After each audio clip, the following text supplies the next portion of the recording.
आशीष सभी बच्चों को मेरा कक्षा 10वीं के हमारे विद्यार्थीगण ध्यान देंगे।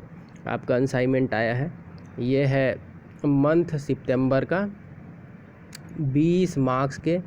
अब ऑनलाइन परीक्षाएं इसी तरह से आयोजित होंगी तो आपको ऑनलाइन पढ़ाना भी बहुत ज़रूरी है।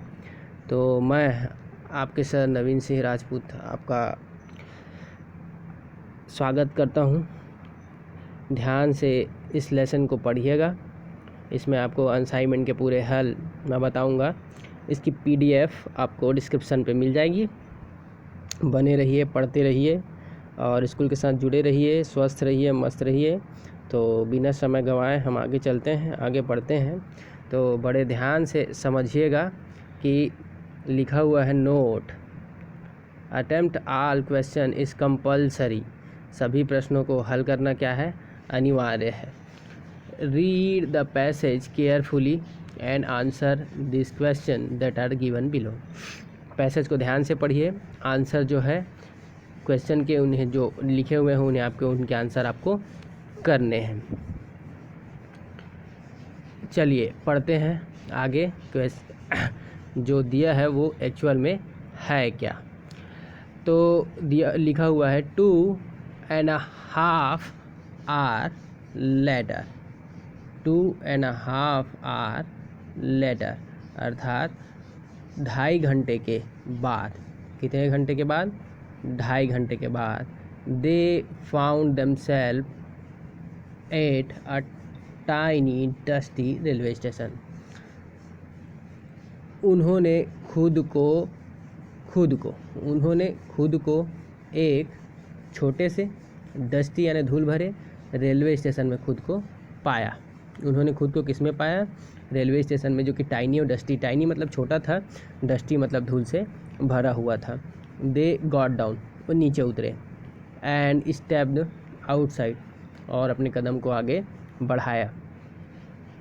वे नीचे उतरे और अपने कदम को क्या किया? आगे बढ़ाया। A large well built man wearing a white धोती। एक बड़ा हट्टा कट्टा आदमी, well built बड़ा हट्टा कट्टा सा आदमी, wearing पहना हुआ था, a white धोती, एक वाइट धोती, and कुर्ता और सफ़ेद कुर्ता, spotting धब्बे धब्बे थे, a huge turban उसकी पगड़ी पर, उसने पगड़ी भी पहना हुआ था, धोती भी पहनी थी वाइट कलर की और कुर्ता भी पहना था। भाई इसे मैंने बोल्ड पे डाल दिया है, इसलिए डाला है क्योंकि आप समझ सकें, क्योंकि यही मेन पार्ट है, इसलिए इसको बोल्ड पर मैंने रखा है। इसको बड़े ध्यान से पढ़िएगा। तो a large man wearing kurta and dhoti, spotting huge turban them, और उनका क्या किया? उन्होंने हाथ जोड़कर उनका अभिवादन किया। तो एक हट्टा कट्टा आदमी जो कि धोती पहने हुआ था, कुर्ता पहने हुआ था, पगड़ी लगाया हुआ था, उन्होंने हाथ जोड़कर उनका क्या किया? अभिवादन किया। इतना समझ में आया? एक बार फिर बता दूं। 2.5 घंटे के बाद उन्होंने अपने आप को एक छोटे से रेलवे स्टेशन पे पाया। वे नीचे उतरे रेलवे स्टेशन से और अपने कदम को आगे बढ़ाया। एक हट्टा कट्टा आदमी जो कि पहना हुआ था वाइट धोती, कुर्ता पहना था, पगड़ी लगाई हुई थी, उसने उनको नमस्ते कहा हाथ जोड़कर। यहाँ तक क्लियर है? आगे बढ़ते हैं। He led them to a bullock cart, वो आदमी उनको बैलगाड़ी तक लेके गया। बुलक कार्ट यानी बैलगाड़ी तक लेके गया। And much to Ajit delight lifted and placed him on the cart, और जो अजीत था वो बहुत ज़्यादा खुश हो गया और खुशी से उछल पड़ा। डिलाइटफुल लिफ्टेड, उछल पड़ा जब उसको उस बैलगाड़ी में जगह मिली। यानी वो बैलगाड़ी पे जब बैठा अजीत तो वो बहुत खुश था। अजीत एक बच्चा है, लड़का छोटा सा। उस पार्ट पे जब हम पैट्रियटिज्म पढ़ेंगे तब उसे हम सीखेंगे। तो द कार्ट, वो जो बैलगाड़ी थी उसके बारे में बात कर रहे हैं। The cart trundled on for almost an hour, वो जो बैलगाड़ी थी वो टंडल्ड हुई। टंडल्ड यानी, टंडल्ड का मतलब होता है धीरे धीरे चलना। तो जो बैलगाड़ी थी वो धीरे धीरे 1 घंटे तक चली। Till they finally reach the village, फिर वो अंत में गांव तक पहुंच गए। They in front of large big house, अब वो जहाँ पे खड़े थे वहाँ एक बड़ा सा ईंटे का घर था। अब वो कहाँ पहुँच गए, 1 घंटे तक वो बैलगाड़ी में चढ़े और फिर वो पहुँच गए गांव पहुँचे हैं। गांव पे क्या था, गांव में हमेशा ईंटे के घर होते हैं, तो लाल ईंटे का घर था। एन एल्डरली, एक वृद्ध यानी एक बूढ़ा आदमी, केम आउट, बाहर आया, ग्रीटिंग नाना जी को नमस्ते किया, and fussing over the kids, और बच्चों से बड़बड़ाया। अब बच्चों से बड़बड़ाया क्या, वो उनके अपने भाषा में बात कर रहा था। देखिए, दे स्पोक, उन्होंने बोला, इन अ डायलेक्ट अर्थात होता है बोली, जैसे छत्तीसगढ़ी है हमारी क्या है, बोली है, वैसे ही डायलेक्ट होता है। डायलेक्ट का अर्थ होता है बोली, जैसे हम छत्तीसगढ़ी में बोलते हैं उसे हम बोली कहते हैं। तो वैसी बोली में उस आदमी ने, बूढ़े आदमी ने उनसे बात की, which Naina and it found difficult to understand, जिसे नैना और अजीत समझ नहीं पाए। एक बार इसको समराइज़ कर देता हूँ शुरू से।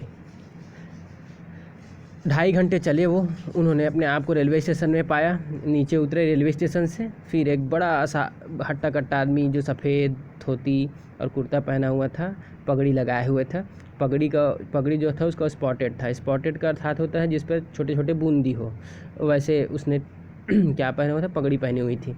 तो उन्होंने उसका अभिवादन किया और फिर हाथ जोड़कर फिर वो आदमी उनको बैलगाड़ी तक लेकर गया। अजीत बहुत खुश था जब वो बैलगाड़ी पर बैठा। फिर वो धीरे धीरे लगभग 1 घंटे तक गांव में चले और फिर गांव पहुंच गए। गांव पहुंचने के बाद उनके सामने एक लाल घर था, ईंटे का बना हुआ। एक बूढ़ा आदमी उस घर से बाहर आया, नाना जी को नमस्ते कहा और बच्चों से कुछ बड़बड़ाया।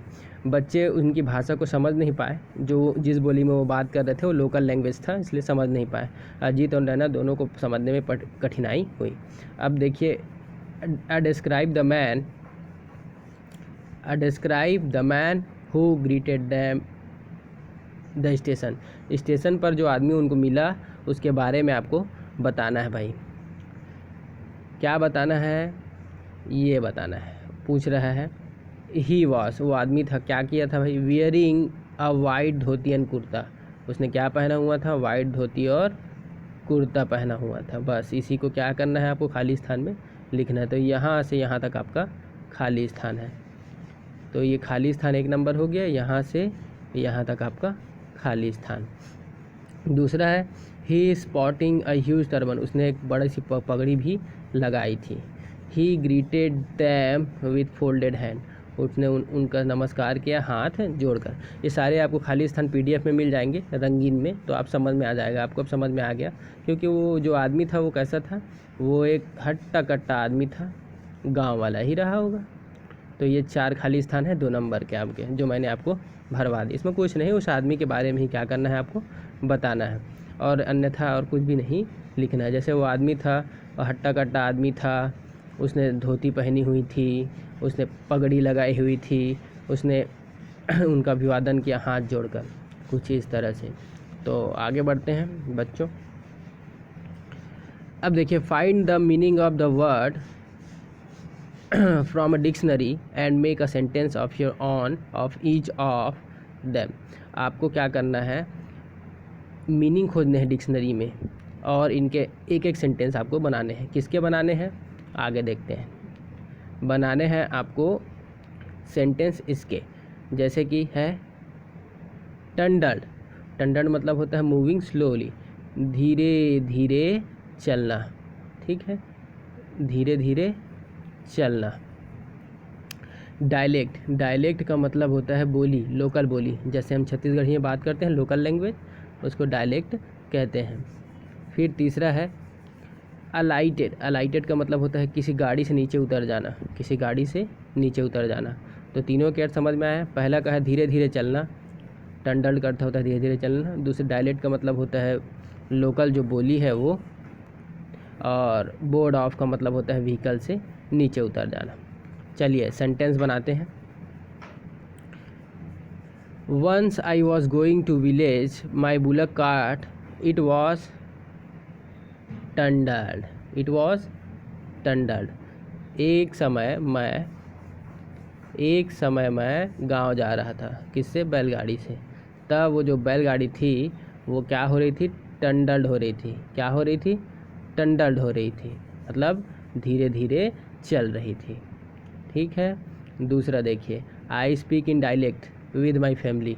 मैं अपने परिवार वालों से किस में बात करता हूँ? डायलेक्ट में बात करता हूँ, यानी बोली में बात करता हूँ, छत्तीसगढ़ी में बात करता हूँ।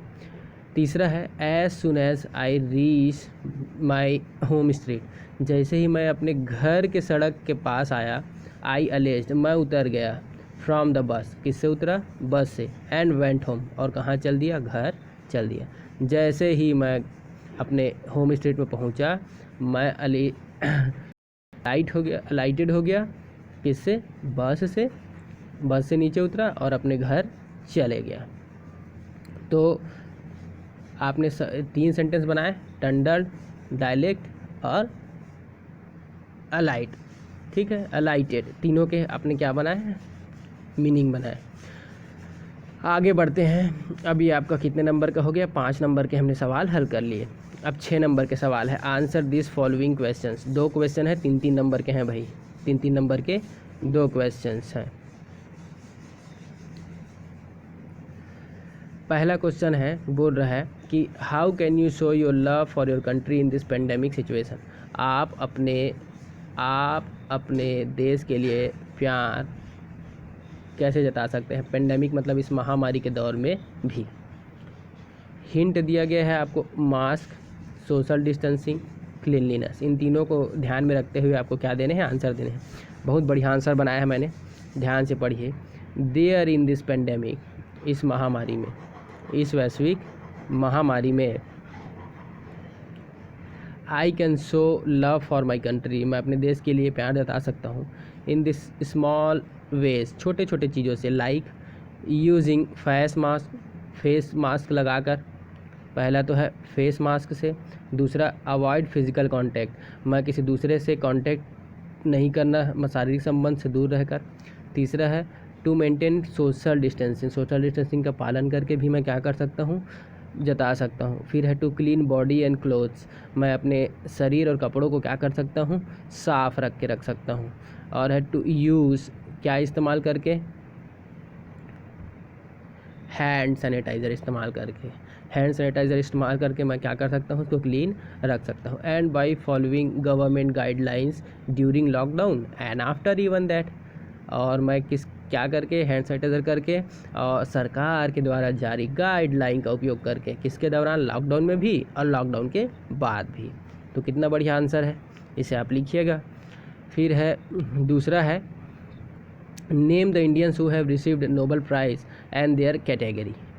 Name the Indians who received Nobel prize and their category, ऐसे नाम दीजिए ऐसे भारतीयों के जिन्होंने नोबेल प्राइज़ क्या किया है? मिला है, और उनके कैटेगरी को भी आपको क्या करना है? बताना है।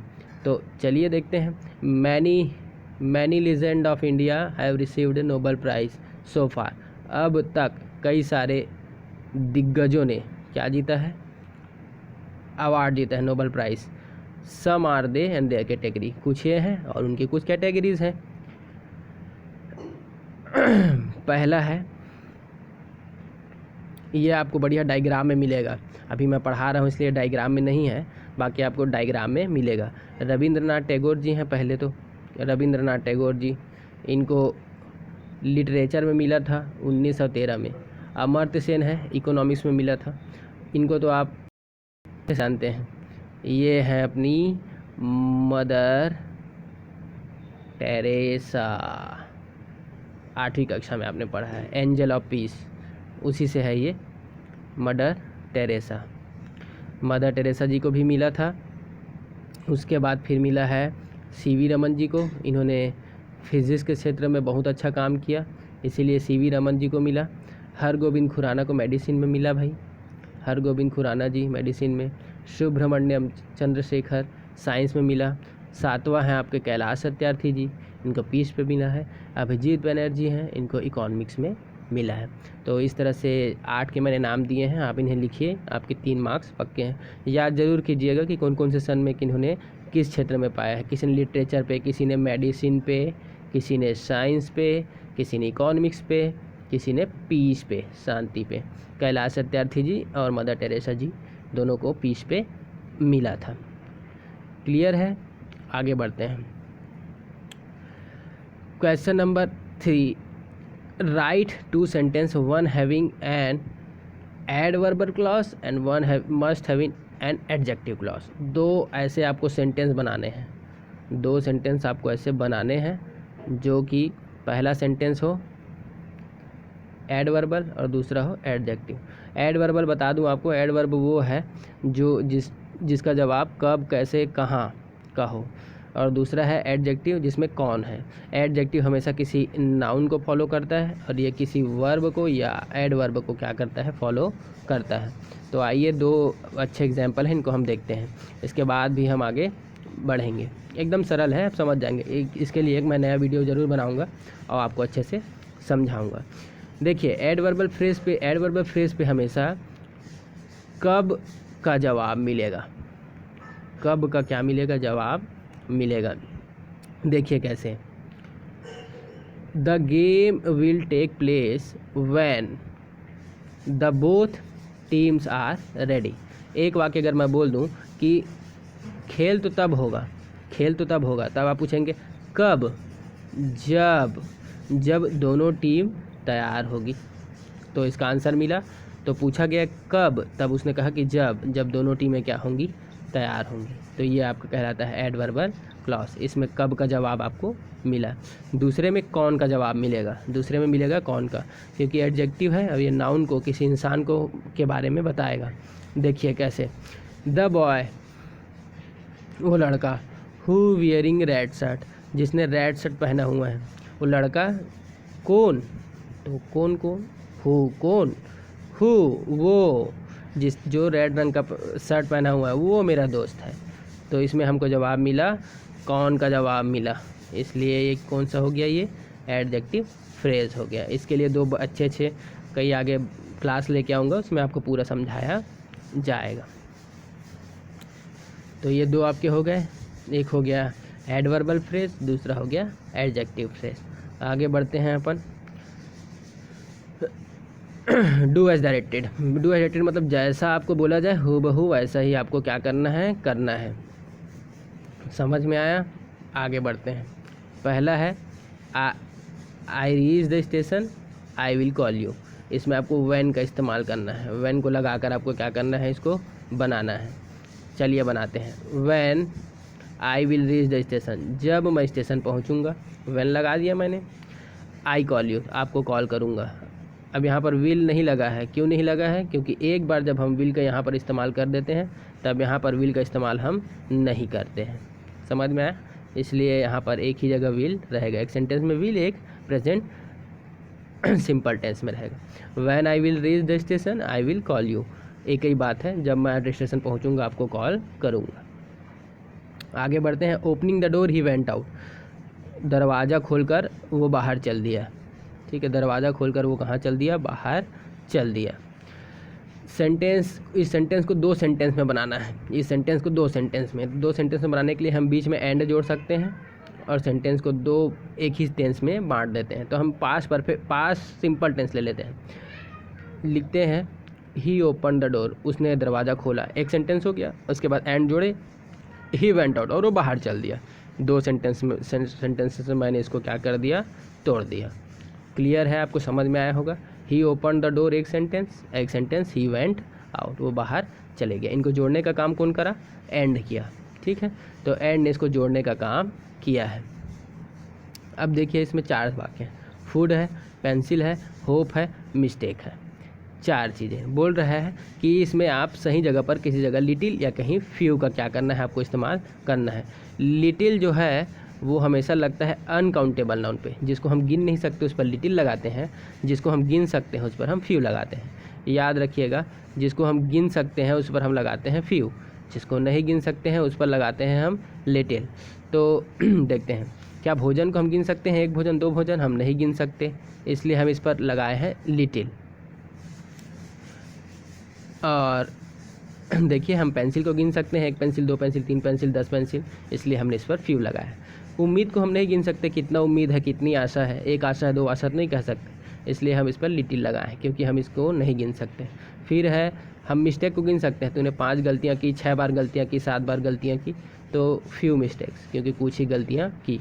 जिसको गिन सकते हैं फ्यू, जिसको नहीं गिन सकते हैं वो लिटिल। ये 2 बातें आप याद रखेंगे तो आपका ये आराम से बन जाएगा। कुछ नहीं है, ग्रामर भी ख़त्म। अंतिम पड़ाव पे हम आते हैं और वो अंतिम पड़ाव है ये लेटर राइटिंग। लेटर में बोला गया है आप अनुज हैं, आपका नाम क्या है, अनुज है, आप A63 में आप रहते हैं, ठीक है। अवंती भी, माफ़ कीजिएगा,